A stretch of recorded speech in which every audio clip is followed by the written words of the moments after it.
Sup. My name is Rudy for the Yu-Gi-Oh! Council. It is time for the next meta. Are you the next meta? Well, we're gonna find out today. Burning Abyss takes our lead charge this week. We have been gone for 2 weeks on these segments. I feel like shit for it, but I feel amazing to be back. Let me take a sip. So, why are we talking about Burning Abyss? They're literally taking everything by damn storm.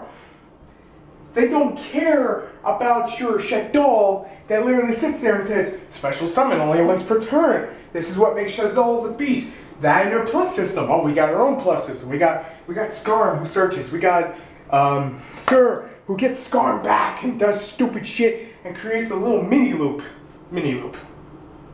Now, they just came out with 4 cards for the damn deck.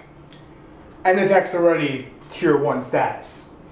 I don't think anyone can deny that Burning Abyss are Tier 1 status.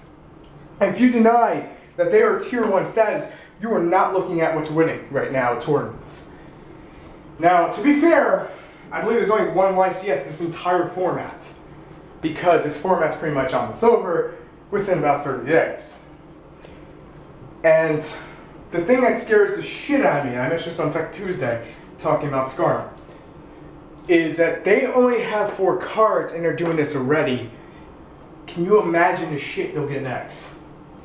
I'm expecting Mermail status for Burning Abyss, but in a dark kind of, thing where they'll have something that pops back or something that pops a monster. Just something more. We haven't even really seen a boss monster out of them. I mean, everything is just rank 3 spam with Tour Guide.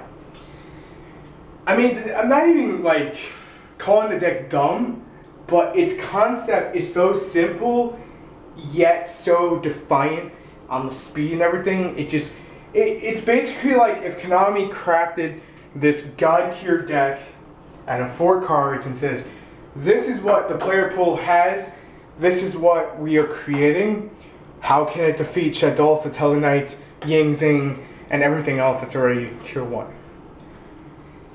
And they have done it. They have done something I cannot take away from them. They have created a deck that is pretty much up there with a lot of broken ass shit.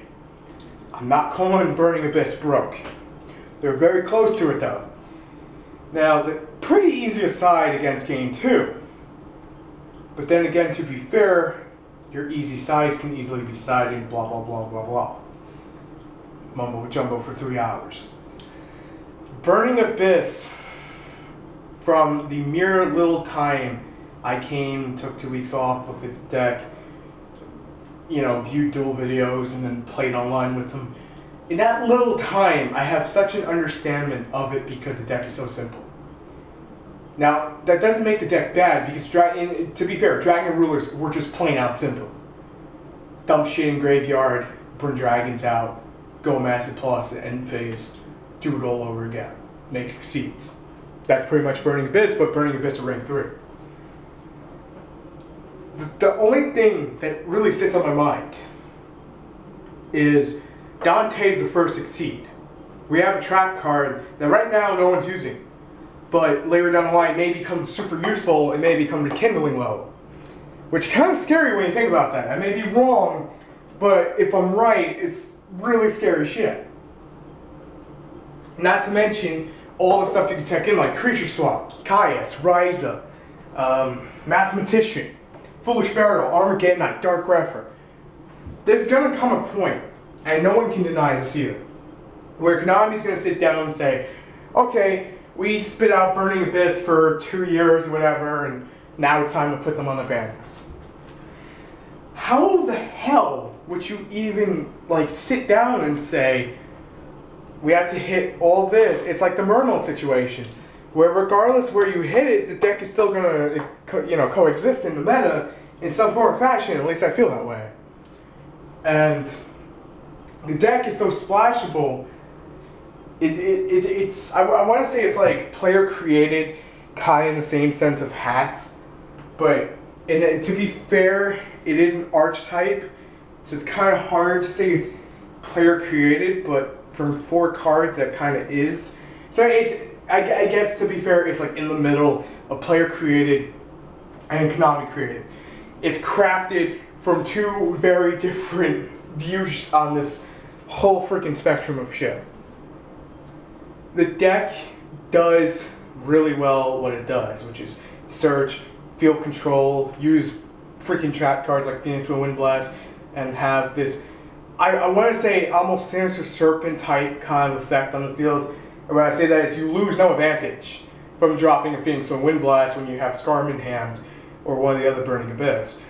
And that is kind of scary to think about that, because we may be possibly looking at later down the line, okay, you know, say if Tribe Affecting Virus came back tomorrow, it's going to have to go right back on because Burning Abyss can use it and abuse it.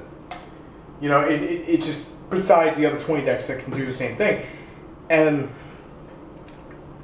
we have yet to really see how Burning Abyss, because remember, we're only seeing 4 cards here, are going to deal with the paper tools that I call Qliphort, well, that are called Qliphorts. The paper clips. I'm going to use the word paper clips, it's funnier.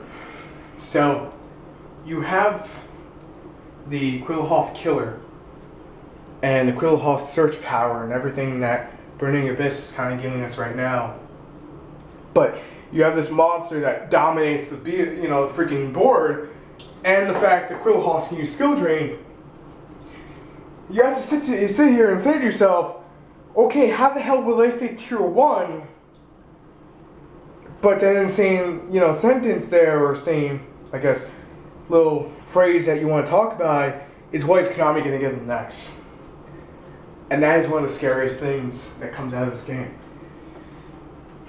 They may get something that when it goes to graveyard, you can send one to the graveyard.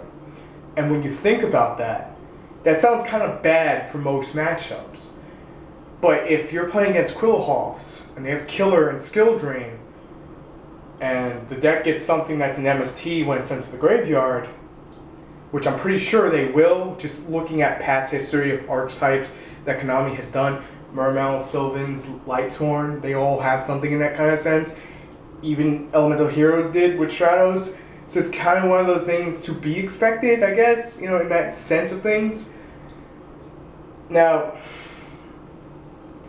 it's going to be a very, very interesting thing to see at YCSs and regionals and even locals, how the 2 will match up against each other. I think they're going to be the top 2 decks, and there's really going to be nothing else.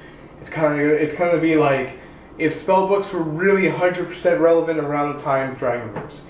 They were relevant, but they were really easily taken out compared to Dragon Rulers. And that's me being fair on the subject on that. I know a lot of people would disagree with that.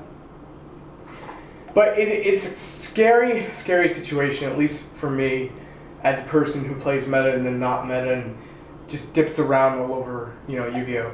It's a very touch and go kind of situation on that whole matchup. And even going down the future, this is the first set they're getting support. And next challengers, I'm pretty damn, sure. Alright, say even if they just get 4 more cards, that's 4 more things that they can use to abuse.